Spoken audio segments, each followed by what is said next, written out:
रात के 12 बज रहे थे। फोन की रिंग बजती है। 23 साल का आनंद नींद से जाग बड़ा खुश होकर फोन को रिसीव करता है। वो खुश इसलिए होता है क्योंकि उसकी नई नई गर्लफ्रेंड बिना टाइम देखे कभी भी उसको फोन कर देती थी। फोन की दूसरी तरफ से आवाज आती है, जन्मदिन मुबारक हो बेटा। आज मेरा बेटा 24 साल का हो गया है। मैं बहुत खुश हूं।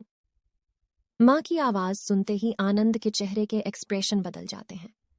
वो गुस्से में बोलता है, माँ तुझे समझ नहीं आता क्या?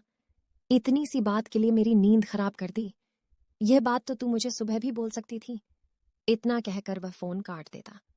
थोड़ी देर बाद फिर से फोन की रिंग बजती है। आनंद फिर से फोन उठाता है और इस बार फोन पर पापा होते हैं। आनंद इस बार आराम से बात करता है। थैंक यू पापा, आपने मुझे बर्थडे विश करने के लिए फोन किया, वो भी इतनी रात को। पापा कहते हैं, नहीं बेटा, मैंने तुम्हें मुबारकबाद देने के लिए नहीं, बल्कि ये बताने के लिए फोन किया है कि तुम्हारी माँ बिल्कुल पागल है। वो इतनी पागल है कि पिछले 1 महीने से मुझे हर दिन तेरा बर्थडे याद दिलाती आ रही है। वो इतनी पागल है कि तू हमसे सैकड़ों किलोमीटर दूर है, फिर भी उसने यहाँ पर खुद अपने हाथों से तेरे लिए केक बनाया है। ऊपर से ये जिद कर बैठी है कि जब तक तुझे विश नहीं कर देती तब तक न खुद खाना खाएगी न मुझे खाने देगी। आनंद सब ध्यान से सुन रहा था और उसे ये महसूस भी हो रहा था कि उसने अपनी माँ को फॉर ग्रांटेड ले लिया था। वो बोला, नहीं पापा, माँ बिल्कुल पागल नहीं है। पापा कहते हैं, नहीं बेटा, तू अपनी माँ के पागलपन को नहीं जानता, मैं जानता हूँ। वह तो 24 साल पहले ही पागल हो गई थी, जब डॉक्टर ने उससे कहा था, या तो हम बच्चे को बचा सकते हैं या आपको। उसने बिना 1 सेकंड भी सोचे बच्चे को बचाने का फैसला ले लिया और मुझे भी कसम देकर उस फॉर्म पर साइन करने के लिए मना लिया था, जिस पर लिखा था कि उसकी जिंदगी इस ऑपरेशन से खतरे में है और अगर उसे कुछ होता है तो उसके जिम्मेदार डॉक्टर नहीं होंगे। अब तू ही बता, बिना तुझे देखे जो औरत तेरे लिए मरने को तैयार हो जाए, उसे हम पागल नहीं कहेंगे तो क्या कहेंगे? इतना कहकर पापा ने भी फोन रख दिया। आनंद ने भी अब यह महसूस किया था कि वह जो कर रहा था वो भूल नहीं, गुनाह था।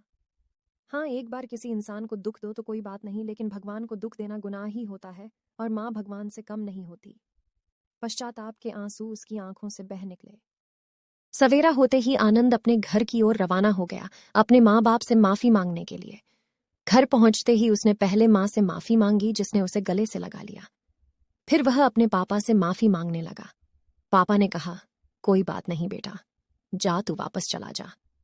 तेरी माँ हमेशा कहती थी कि तू उसे बुढ़ापे में संभालेगा, लेकिन मैं उसे समझा दूंगा। जैसे आज तक मैं उसे संभालते आया हूं, वैसे ही आगे भी मैं उसका ख्याल रखूंगा। उसे भी यह समझ लेना चाहिए, जो बेटा उसके एक फोन करने से परेशान हो जाए, वह उसे उम्र भर क्या संभालेगा। बाप की ऐसी कड़वी बातें सुन आनंद की आंखें बहने लगीं।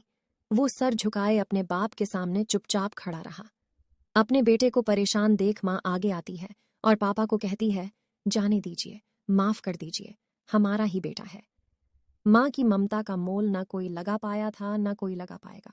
9 महीने प्रसव की पीड़ा सहन करके हमें नई जिंदगी, नई दुनिया में लाने वाली माँ ही हमारी हर गलती को माफ कर सकती है। सच में माँ ममता बहुत ही अनमोल है। आपको यह कहानी कैसी लगी, हमें कमेंट करके जरूर बताएं और ऐसी कहानियों के लिए हमारे चैनल हिंदी कहानी AI को जरूर सब्सक्राइब करें। धन्यवाद।